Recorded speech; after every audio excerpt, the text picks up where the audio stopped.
ಸಿದ್ದರಾಮಯ್ಯನವರು ಮುಖ್ಯಮಂತ್ರಿ ಸಿದ್ದರಾಮಯ್ಯನವರು ರಾಜೀನಾಮೆ ಕೊಡಬೇಕಾಗತ್ತಾ? ರಾಮಲಿಂಗಾರೆಡ್ಡಿ ಮಾತಾಡ್ತಿದ್ದಾರೆ. ಈಗ ಅದರೇನೂ ಹುರುಳಿಲ್ಲ, ಆದರೂ ಕೂಡ ಸಿಂಗಲ್ ಬೆಂಚಲ್ಲಿ ಕೊಟ್ಟಿದ್ದಾರೆ. ನಾವು ಅದನ್ನು ಪ್ರಶ್ನೆ ಮಾಡೋಕ್ಕಾಗೋದಿಲ್ಲ. ನಾವು ಎಲ್ಲಿ ಪ್ರಶ್ನೆ ಮಾಡಬೇಕಂದ್ರೆ ಡಬಲ್ ಬೆಂಚಲ್ಲಿ. ಯಾವುದೂ ಇಲ್ಲ.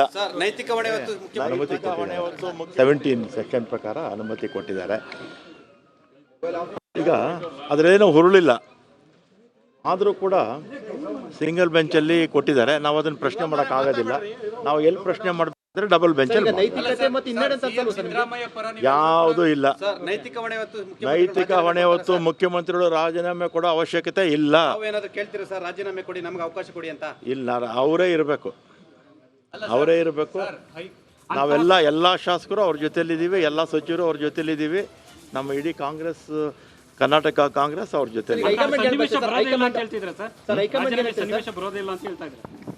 ಹೈಕಮಾಂಡ್ ಹೇಳಿದಾರಲ್ಲ, ಇದು ಕಾನ್ಸ್ಪಿರಸಿ ರಾಜ್ಯಪಾಲರುಗಳ ಮುಖಾಂತರ ದೇಶದ ಎಲ್ಲ ಭಾಗದಲ್ಲೂ ಕೂಡ ಮಾಡ್ತಾ ಇದ್ದಾರೆ. ತಮಿಳುನಾಡಲ್ಲಿ ಮಾಡಿದ್ದಾರೆ, ಕೇರಳದಲ್ಲಿ ಮಾಡಿದ್ದಾರೆ, ವೆಸ್ಟ್ ಬೆಂಗಾಲಲ್ಲಿ ಮಾಡ್ತಾ ಇದ್ದಾರೆ, ದೆಹಲಿನಲ್ಲಿ ಮಾಡಿದ್ದಾರೆ, ಅದೇ ರೀತಿ ಮಧ್ಯಪ್ರದೇಶಲ್ಲಿ ಮಾಡಿದ್ರು, ಪಂಜಾಬಲ್ಲಿ ಮಾಡಿದ್ರು, ಎಲ್ಲ ಕಡೆ ಕೂಡ ಮಾಡ್ತಾ ಇದ್ದಾರೆ. ವಿಪಕ್ಷಗಳು ಎಲ್ಲೆಲ್ಲಿ ಅಧಿಕಾರದಲ್ಲಿಯೋ ಅದನ್ನೆಲ್ಲ ಕೂಡ ಕೇಂದ್ರ ಸರ್ಕಾರ ಆಗಿದೆ. ಈಗ ತನಿಖೆ ಮಾಡಿ ಅಂತ ಹೇಳಿದ್ದಾರೆ ಅಷ್ಟೇ. ಅದರಲ್ಲಿ ಮುಖ್ಯಮಂತ್ರಿಗಳು ತಪ್ಪಿದೆ ಅಂತ ಹೈಕೋರ್ಟ್ ಏನು ಹೇಳಿಲ್ಲ. ತನಿಖೆ ಮಾಡಿ ಅಂತ ಹೇಳಿದ್ದಾರೆ. ನಮ್ಮ ಅಭಿಪ್ರಾಯದಲ್ಲಿ, ನಮ್ಮ ವಕೀಲರ ಪ್ರಕಾರ ಆ ತನಿಖೆ ಅವಶ್ಯಕತೆ ಇರಲಿಲ್ಲ.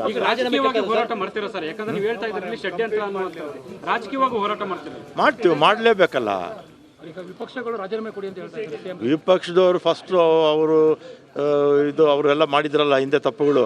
ಈಗ 4 ಜನದ್ದು ಇದೆಯಲ್ಲ ಮುಖ್ಯಮಂತ್ರಿಗಳ, ಯಾರ್ದು ಗವರ್ನರ್ ಅವ್ರ ಹತ್ರ, ಯಾರೋ ಜನಾರ್ದನ್ ರೆಡ್ಡಿ ಅವ್ರದ್ದು, ಜೊಲ್ಲೆ ಅವ್ರದ್ದು, ಮತ್ತು ಕುಮಾರಸ್ವಾಮಿ ಅವ್ರದ್ದು, ಮತ್ತು ಇವರು ನಿರಾಣಿ ಅವ್ರದ್ದು, ಈಗ ಇತ್ತೀಚೆಗೆಲ್ಲ ಬಂತಲ್ಲ ಯಾರ್ದು ಡಿನೋಟಿಫಿಕೇಶನ್ಸ್ದು, ಅದನ್ನೆಲ್ಲ ತನಿಖೆ ಮಾಡಲಿ ಅಂತ ಹೇಳಿ ಅವರು ಕೋರ್ಟಲ್ಲಿದೆ.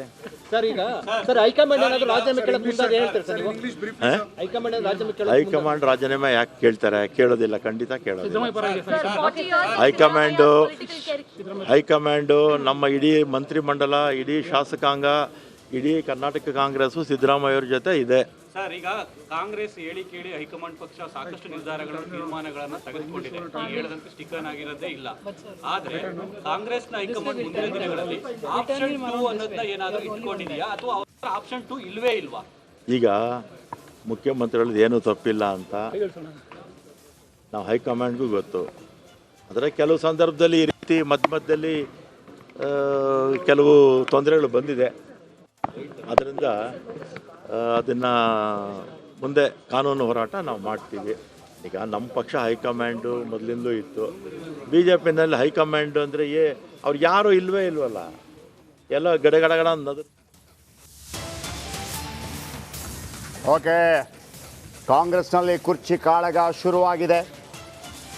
CM ರೇಸ್ನಲ್ಲಿರುವ 5-6 ಮಂದಿ ಈಗ FIR ಆಗಲೇಬೇಕಾಗತ್ತೆ. ಈ ನಡುವೆ ದ್ವಿಸದಸ್ಯ ಪೀಠಕ್ಕೆ ಅರ್ಜಿ ಸಲ್ಲಿಸುವಂಥ ಪ್ರಯತ್ನಗಳು ಕೂಡ ಆಗುತ್ತೆ. ಹೈಕಮಾಂಡ್ ಸೂಚನೆ ಕಾಯ್ತಾ ಇರುವಂಥ ಸಚಿವರು ಈಗಾಗಲೇ ಕೆಲವು ಬಾರಿ ಹೈಕಮಾಂಡ್ ಭೇಟಿಯಾಗಿದ್ದಾರೆ ಸಚಿವರು. ಅನೇಕರು ಯಾರು ಅಂತ ನಿಮ್ಗೆ ಗೊತ್ತಿದೆ.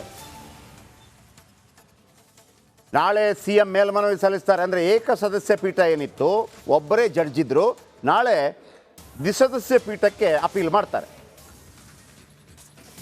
ಈಗ ಅದಕ್ಕಿಂತ ಮೊದಲು, ಈಗ ಅಪೀಲ್ ಮಾಡೋದಕ್ಕಿಂತ ಮೊದಲು ದೂರುದಾರರು ಜನಪ್ರತಿನಿಧಿಗಳ ಕೋರ್ಟ್ನಲ್ಲಿ ಹೋಗಿ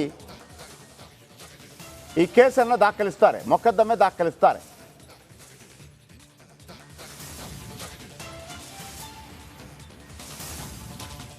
ಆ ನಂತರ FIR ಆದ ನಂತರ CM ರಾಜೀನಾಮೆ ಕೊಡಬೇಕಾ ಕೊಡಬಾರ್ದಾ? ಕೊಡದೇನೆ ಇರ್ತಾರೆ. ಆದರೆ ಹೈಕಮಾಂಡ್ ಆ ಸಂದರ್ಭದಲ್ಲಿ ಯಾವ ತೀರ್ಮಾನವನ್ನು ಕೈಗೊಳ್ಳುತ್ತೆ?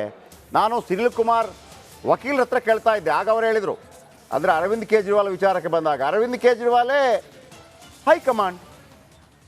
ಆದರೆ ಕಾಂಗ್ರೆಸ್ನಲ್ಲಿ ಹಾಗಲ್ಲ, ಹೈಕಮಾಂಡ್ ಪ್ರತ್ಯೇಕವಾಗಿ ಇದೆ.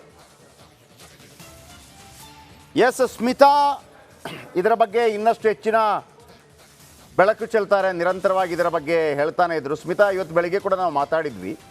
ಈಗ 2 ಪಾಯಿಂಟ್ಗಳನ್ನು ಭಾಳ ಮುಖ್ಯವಾಗಿ ಹೇಳ್ತಾ ಇದ್ದಾರೆ. ಯಾಕಂದರೆ ಒಂದು, ಜನಪ್ರತಿನಿಧಿಗಳ ಕೋರ್ಟ್ಗೆ ಹೋದಾಗ ಯಾರ ದೂರನ್ನು ಆಧರಿಸಿ ಕೇಸು ದಾಖಲಿಸಬೇಕು ಅಂತ ಬಂದಾಗ ಒಬ್ಬರದು ದೂರು ದಾಖಲಾಗುತ್ತೆ, ಇನ್ನಿಬ್ಬರನ್ನು ಸಾಕ್ಷಿ ಮಾಡಲಾಗುತ್ತೆ. ಆ ನಂತರ FIR. ಈ ನಡುವೆ ಏಕಸದಸ್ಯ ಪೀಠ ಕೊಟ್ಟಂಥ ಆದೇಶ ಏನಿದೆ ಅದನ್ನು ಪ್ರಶ್ನಿಸಿ ದ್ವಿಸದಸ್ಯ ಪೀಠ ಇಬ್ಬರು ಜಡ್ಜ್ಗಳಿರುವಂಥ ಬೆಂಚಿಗೆ ನಾಳೆ ಅಪೀಲ್ ಸಲ್ಲಿಸಲಿದ್ದಾರೆ. ಮತ್ತೊಂದು ಕಡೆ FIR ದಾಖಲಾದ ತಕ್ಷಣ ಸುನಿಲ್ ಕುಮಾರ್ ಒಂದು ಮಾತನ್ನು ಹೇಳ್ತಾ ಇದ್ರು, ಯಾಕೆ ಅರವಿಂದ್ ಕೇಜ್ರಿವಾಲ್ ವಿಚಾರಕ್ಕೆ ರಾಜೀನಾಮೆ ಕೊಡಲಿಲ್ಲ ಅಂತ ಹೇಳುವಾಗ ಅರವಿಂದ್ ಕೇಜ್ರಿವಾಲೇ ಹೈಕಮಾಂಡ್ ಆಮ್ ಆದ್ಮಿ ಪಾರ್ಟಿಗೆ. ಆದರೆ ಇಲ್ಲಿ ಹಾಗಲ್ಲ. ಒಂದು ಕಡೆ ಸಿದ್ದರಾಮಯ್ಯ ಇದ್ದರೆ ಯಾವ ತೀರ್ಮಾನ ಕೈಗೊಳ್ಳಬೇಕು ಅಂತ ನಿರ್ಧಾರ ಮಾಡೋದು ಹೈಕಮಾಂಡ್. FIR ಆದ ನಂತರ ಬದಲಾವಣೆ ಆಗಬಹುದೇನೋ ಅನ್ನುವಂಥ ನಿರೀಕ್ಷೆಗಳಿದೆ. ಈಗ ಲೇಟೆಸ್ಟ್ ಆಗಿ ನಮ್ಮ ಜನರಿಗೆ ತಿಳಿಸುವಂಥ ಮಾಹಿತಿ ನಿಮ್ಮ ಬಳಿ ಏನಿದೆ? ಜಯಪ್ರಕಾಶ್ ಶೆಟ್ಟರೆ, ಈ ಮೂಡಾ ವಿಚಾರದಲ್ಲಿ ಸಿದ್ದರಾಮಯ್ಯನವರ ಹೆಸರು ಕೇಳೋಕೆ ಸಿಕ್ಕಾಗಿಂದ ವಿರೋಧ ಪಕ್ಷಗಳು ಯಡಿಯೂರಪ್ಪನವರ ಕೇಸನ್ನು ಕಂಪೇರ್ ಮಾಡಿ ಮಾತನಾಡ್ತಿರೋದು. ಅಂದರೆ ಯಡಿಯೂರಪ್ಪನವರ ವಿರುದ್ಧ ಕೂಡ ಪ್ರಾಸಿಕ್ಯೂಷನ್ಗೆ ಅನುಮತಿ ಆಯಿತು, ಸ್ಟೆಪ್ ಡೌನ್. ಅಂದರೆ ಮುಖ್ಯಮಂತ್ರಿ ಪದವಿಗೆ ಅವ್ರು ರಾಜೀನಾಮೆ ಕೊಟ್ಟರು, ಸಿದ್ದರಾಮಯ್ಯನವರು ಕೂಡ ನೈತಿಕ ಹೊಣೆ ಹೊತ್ತು ರಾಜೀನಾಮೆ ಕೊಡಬೇಕು ಅಂಥೇಳಿ. ಈಗ ಸುನಿಲ್ ಕುಮಾರ್ ಅವರು ಹಿರಿಯ ವಕೀಲರು ಹೇಳ್ದಂತೆ ಇನ್ ಕೇಸ್ ಏನಾದರೂ FIR ರಿಜಿಸ್ಟರ್ ಆಗೇ ಬಿಡ್ತು ಅಂತಂದರೆ ಹಾಗೆ ಆಗತ್ತೆ. ಕಾನೂನಾತ್ಮಕವಾದ ಪ್ರಕ್ರಿಯೆಗಳು ಒಂದೆರಡು ದಿನ ಸಮಯ ಹಿಡಿದ್ರೂ ಕೂಡ FIR ದಾಖಲಾದ ನಂತರದಲ್ಲಿ ನೈತಿಕವಾಗಿ ಮುಂದುವರಲಿಕ್ಕೆ ಮುಖ್ಯಮಂತ್ರಿ ಸ್ಥಾನದಲ್ಲಿ ಅವಕಾಶಗಳು ಉಳಿಯುತ್ತೋ? ಸಾಂವಿಧಾನಿಕವಾಗಿ ನೀವು ಕೇಳಿದ್ರೆ ಕೆಳಗೆ ಇಳಿಲೇಬೇಕಾ ಸಿದ್ದರಾಮಯ್ಯನವರು ಅಂದರೆ ಇಲ್ಲ, ಎಲ್ಲೂ ಇಲ್ಲ. ನೀವು ಅರವಿಂದ್ ಕೇಜ್ರಿವಾಲ್ ಅವರ ಎಕ್ಸಾಂಪಲ್ ಕೊಟ್ಟ ಹಾಗೆ ಜೈಲಲ್ಲಿದ್ದೇನೆ ಆಡಳಿತ ನಡೆಸಲಿಕ್ಕೆ ಅವಕಾಶ ಇದೆ. ಆದರೆ ಕಾಂಗ್ರೆಸ್ ಈ ದೇಶದ ಒಂದು ಅತ್ಯಂತ ದೊಡ್ಡ ಪಾರ್ಟಿ.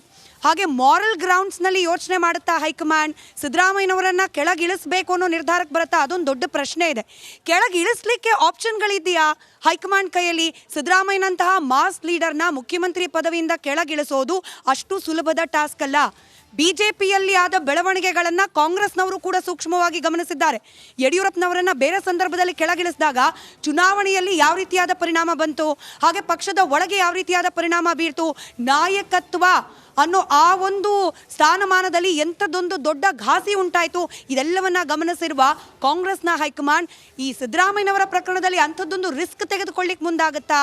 ಒಂದು ಪ್ರಶ್ನೆ. ಇದರ ಜೊತೆಗೆ ಇನ್ ಕೇಸ್ ಇಲ್ಲ ತನಿಖೆ ಆಗಲಿ, FIR ತಾನೇ ತನಿಖೆ ಆಗಿ ಸಿದ್ದರಾಮಯ್ಯನವರ ಪಾತ್ರ ನಿಜಕ್ಕೂ ಇದೆಯಾ ಇಲ್ವಾ ಅನ್ನೋದು ಗೊತ್ತಾಗಲಿ, ಆಮೇಲೆ ನಿರ್ಧಾರ ಕೈಗೊಳ್ಳೋಣ, ಈ ಒಂದು ಆಪ್ಷನ್ ಕೂಡ ಇದೆ. ಆದರೆ ಈಗ ಆಲ್ರೆಡಿ ಕಾಂಗ್ರೆಸ್ ಪಾಳ್ಯದಲ್ಲಿ ನಡೀತಾ ಇದ್ದ ಚಟುವಟಿಕೆಯನ್ನು ನಾವು ರಿಪಬ್ಲಿಕ್ ಕನ್ನಡದಲ್ಲಿ ನಿರಂತರವಾಗಿ ಬಿತ್ತರಿಸಿದ್ದೀವಿ. ಜಯಪ್ರಕಾಶ್ ಶೆಟ್ಟರೆ, 4-5 ಮಂದಿ CM ರೇಸ್ನಲ್ಲಿದ್ದಾರೆ, ಬಹಿರಂಗ ಹೇಳಿಕೆಗಳನ್ನು ಕೊಟ್ಟಿದ್ದಾರೆ.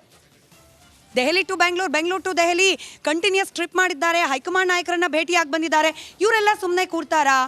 DK ಶಿವಕುಮಾರ್ ಅವರು, ಪರಮೇಶ್ವರ್ ಅವರು, MB ಪಾಟೀಲ್, ಸತೀಶ್ ಜಾರಕಿಹೊಳಿ, ಪಟ್ಟಿ ಹೇಳ್ತಾ ಹೋದ್ರೆ 6-7 ಜನರ ಹೆಸರು ಹೇಳ್ಬೋದು. ಇವರೆಲ್ಲರೂ ಕೂಡ ಸುಮ್ಮನೆ ಇರ್ತಾರಾ? ಡೈರೆಕ್ಟಾಗಿ ಹೇಳ್ಬೋದು, ಇಲ್ಲ ಸಿದ್ದರಾಮಯ್ಯನವರೇ ನಮ್ಮ ನಾಯಕ, ಅವರಿಗೆ ನಮ್ಮ ಬೆಂಬಲ, ಏನಾಯ್ತಂತೆ ತನಿಖೆಗೆ ಆದೇಶ ಕೊಟ್ಟರೆ ತನಿಖೆ ಆಗಲಿ ಅಂತ ಹೇಳ್ಬೋದು. ಆದರೆ ಪಕ್ಷದ ಒಳಗೆ ಮಾಧ್ಯಮಗಳ ಕ್ಯಾಮ್ರಾದ ಹಿಂದೆ ನಡೆಯುವ ಚಟುವಟಿಕೆಗಳಿದೆಯಲ್ಲ, ಇನ್ನು ಮೇಲಿಂದ ಈ ಕ್ಷಣದಿಂದ ಮತ್ತಷ್ಟು ಇಂಟ್ರೆಸ್ಟಿಂಗ್ ಆಗ್ತಾ ಹೋಗುತ್ತೆ. ಜಯಪ್ರಕಾಶ್ ಶೆಟ್ರೆ, ಡೆಫಿನೆಟ್ಲಿ. ಯಾಕೆಂತಂದರೆ ಆಲ್ರೆಡಿ ಎಲ್ಲಿ ಓಕೆ, ಈಗ ಒಂದು ಬ್ರೇಕ್ ಆದ ನಂತರ ಸುದ್ದಿ ಮುಂದುವರಿಯುತ್ತೆ.